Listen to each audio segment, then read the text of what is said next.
Hey everyone, I'm Kevin with JcrOffroad. In this video, I'll walk you through the installation of our Vanguard rear bumper for the JK Wrangler platform.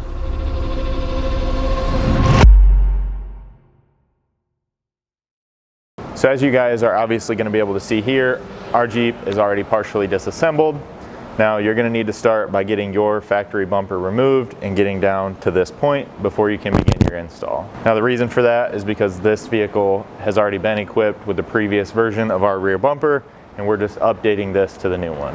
Now what you do once you get down to this point is really going to depend a little bit on whether or not you're going to run both a passenger and driver side carrier or just the one over here on the passenger side. So the biggest thing or problem you're going to run into is over here on the driver's side. If you plan to run a left side carrier, this factory license plate mount as well as the light is going to need to be removed and relocated. The reason for that is our left side carrier is going to mount right in this general area and cover most of this assembly, kind of making that illegal to drive down the road. So kind of one of the most important parts of this that we want to point out is that this is going to have to be done before our bumper is installed, because you're not going to be able to access this lower hardware here on the plate mount once our bumper is fully bolted in place. So if you ever do plan to run just a right side carrier now and then add a left side later on or something like that, you will have to remove or at least partially remove our bumper in order to relocate all this and get that bumper back installed. Now to get this removed, you can start by pushing in on the two little tabs that kind of hold that license plate light in place, and then hold the lamp socket up here and twist the cover. That'll allow this to pull free, which will just let that bulb and wire kind of slide back through when this is removed. Then you're just going to need a 7mm socket to remove the two screws up here as well as those two bottom mounting screws.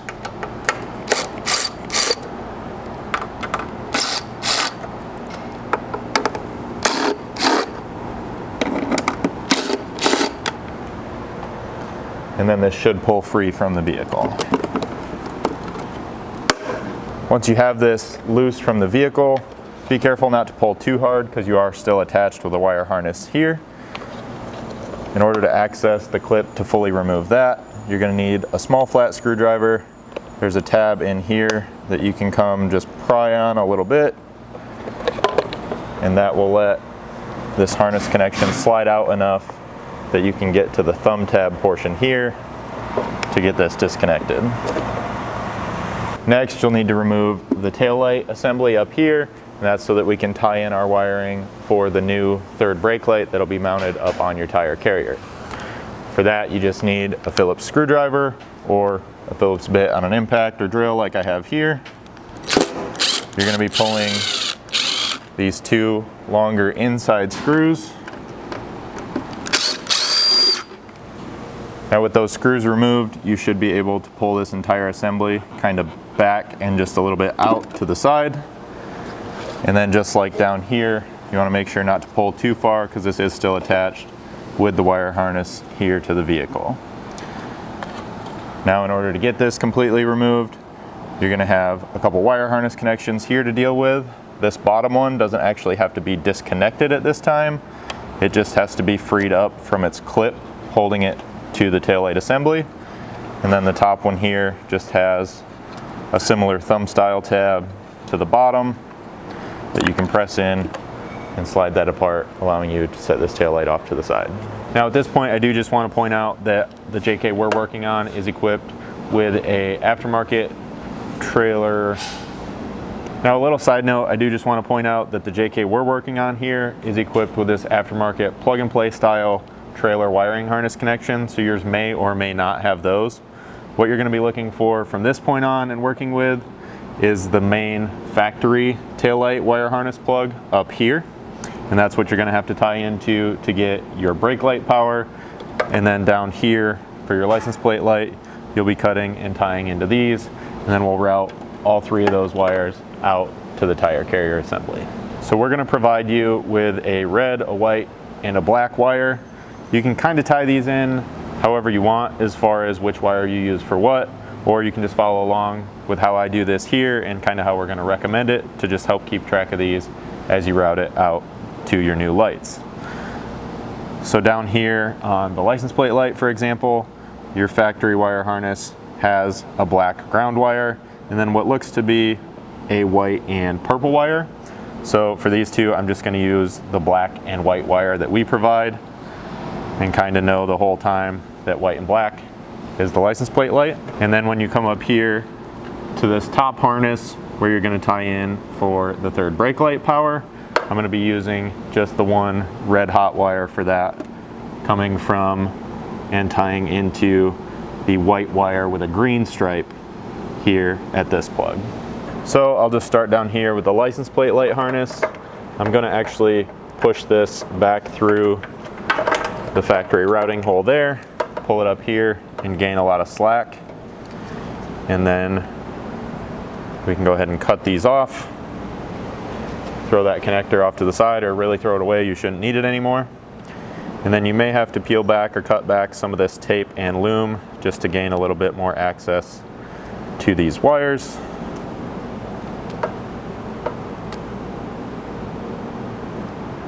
Now I'll just start with the white and purple wire here. You'll need to strip some of that back. Go ahead and twist it up. And then you can take one of the provided red butt splice connectors and your crimpers and get it crimped onto this factory harness section. Always pull back on these. Make sure you check your crimps, make sure they're nice and tight. And then you can do the same thing over here on the black ground wire. Then with both of those splices in place, you can strip back and twist the provided wires and crimp those into the other end. Now, like I mentioned before, these are a heat shrink style splice connection, so you can grab a heat gun or a lighter and kind of heat these up, shrink them down tight to the wire. If you're having trouble on any of these smaller wires, you can grab a small pair of pliers and just kind of pinch that end while it's still hot and hold it tight, and that'll kind of glue it and adhere and get a nice tight seal there. Then we're just going to repeat basically that same process again up here, just as a reminder, like I mentioned before, on this white wire with a green stripe. You can kind of see mine's already been spliced into once before for a previous modification. So I'll get this connector out of the way, get these cleaned up, and then show you the splice going in up here. Now up on this third brake light wire, the only real difference is you're trying to splice our power wire in and retain this entire harness connection here rather than clipping it off like we did down on the license plate light. So this is just a little bit different. I went ahead and cut the wire in two essentially up here. I twisted the one end so it's ready to go into our splice, and then now I'm going to take the provided red wire. I kind of fanned out the ends of the wire here after stripping the sheathing off, and then you're just going to twist those two together nice and tight and slide both of these wires into the same end of our butt splice connection.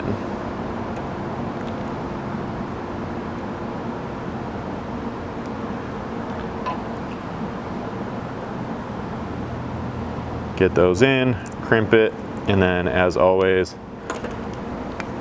pull on each individual wire to make sure you got a good crimp there. Then you can come back and crimp in the single end going out to the connector. Then again, just like down on the license plate lights, come back and heat shrink this connection. So after you've made all those connections, you can grab the provided black wire loom along with some electrical tape, and you can just start routing these wires in to the loom, getting them all taped up so they're protected from any damage once pushed back inside of here. And then we're going to route this entire setup down through the foam panel here in the bottom corner of this tub, and then reinstall the tail light.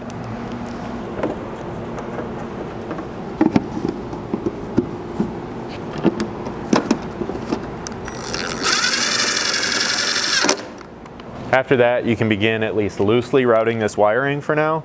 So how you choose to do this is very dependent on where you're mounting your tire and your license plate assembly and everything. We're going to be doing this one over on the passenger side. If you choose to do yours on the driver's side, you can kind of just leave this right here hanging for now. when you route this over to the passenger side, if you're gonna come up behind the body mount and across the top of the frame here, you just wanna use caution as you're putting the bumper on to make sure that this doesn't come back out and sit anywhere that it's gonna get pinched as that's going into place. You also wanna make sure that you have adequate places to tie this up, as well as if you're putting it down behind this factory cross member and you're still running a factory exhaust or something that has a muffler tucked up kind of tight to this, that you're not so close that this is going to get heated up and melted along the way. Then with the harness loosely routed into place, we can begin the actual bumper installation. Now lastly, up here, before the bumper can go into place on the frame, you're going to need to install the nut strips into each side of the frame rail, as well as drill a couple holes. So you're going to receive 2 of these. They look very similar because they're a mirrored part. This one's going to be the left or driver's side. It's going to go into the frame just like this with that single bolt flange kind of up and to the side.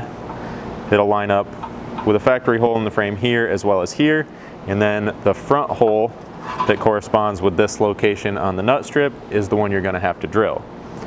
So that hole is going to be exactly 3 inches forward from the rear mounting hole here on the nut tab from the center of it. So you'll be drilling this hole out to 9/16 to accept a 1/2 inch bolt, as well as give you a little compliance there.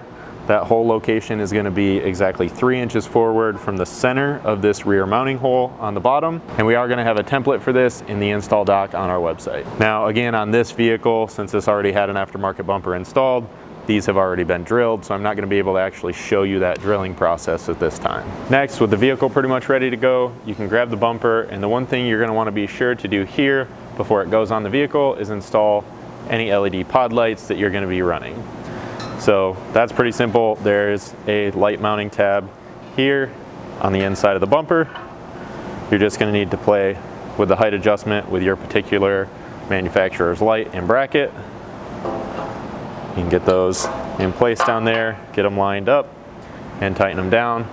Then this thing will be ready to go on. Now your bumper's ready, your vehicle's ready. You can grab a friend to help you slide this up here and set it on the frame. Once you have it up here and kind of loosely on the frame, you're going to want to have these 10mm hex head bolts with washers ready. Those are going to go into the 2 forwardmost holes here on each side, and those will be threading into 2 factory threaded holes here that your original bumper was bolted into. Now that we've moved underneath here, you can kind of see the 2 10mm bolts that I was talking about threaded into those factory holes. The next thing you'll need to do is grab the 1/2 inch by 1.5 inch bolts, as well as washers that I have here, and begin threading those into the nut tab that you placed inside the frame earlier on. So that's going to go into these 3 holes. I'm just going to start with this top one because it looks like it's nice and lined up already. And then you may need to try and kind of manipulate that nut tab just a little bit to help get these started.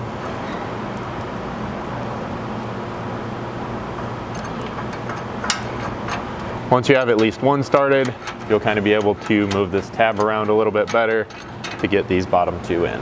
After you have all this mounting hardware in on each side, and just a quick reminder, you do want to leave all this a little bit loose until all the hardware is in, and then we'll tighten things up. And once you have this hardware in on both sides, you want to grab the 1/2 inch by 4 inch long hardware with a washer, and then a second washer and the 1/2 inch nylon locking nuts. These are going to have a location on each side of the hitch or each side of the vehicle here.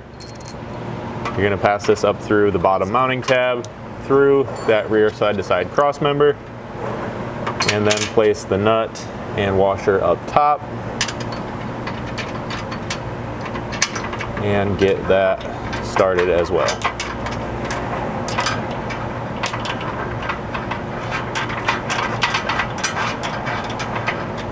Now once you have all that hardware loosely in place, you'll just need a 17mm socket for the 2 10mm fasteners here, and then a 3/4 for this hardware along the side, as well as a 3/4 wrench and socket for those 4 inch long bolts here in the center. And just a quick reminder before you go to tighten all this up, get this thing back down on the ground if you're not working down there already, and check the gaps to the body around the top edges of the bumper. Make sure everything looks nice and even before you tighten this in place.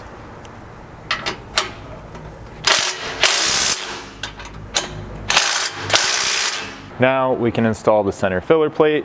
For that, you just want to make sure that you have the JCR logo facing the right direction, and then you'll take the 4 5/16 clip nuts from your hardware pack, slide those on to the corresponding corners, get them lined up with the holes here, and then you'll also be supplied with 4 of these 5/16 button head bolts to fasten this in place. So you can just kind of feed that through the opening here, get it lined up with the holes, and begin threading in your hardware. Once you've started all that hardware, you'll just need a 3/16 hex to tighten those up.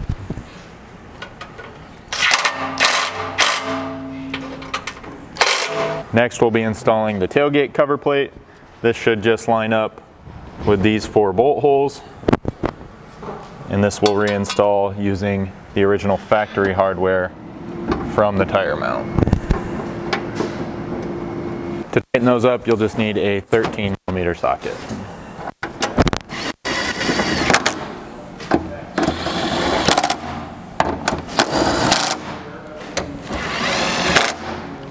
Now, if you're only going to be running carriers on one side of this bumper, you'll be left with an exposed spindle sleeve on the opposite side. For that, we provide you these black plastic caps. These we recommend putting just a thin bead of RTV silicone type sealant around and then snapping them in place to prevent any dust, dirt, debris, water from getting in there, corroding that up. And that way it'll be nice and easy if you choose to add another carrier later on. So at this point, you're ready to get your carriers installed. For that, you're gonna wanna go check out our adventure carrier installation video for a more detailed and in-depth look at how to get those on. So once you've watched that video, you've gotten your carrier installed, you can continue routing your wiring kind of over here to this corner. You're gonna want it to come out just to the inside of this carrier spindle assembly. And then you should be able to route this nice and easily up through the inside of the carrier here and tie it in place using some small zip ties through the provided holes.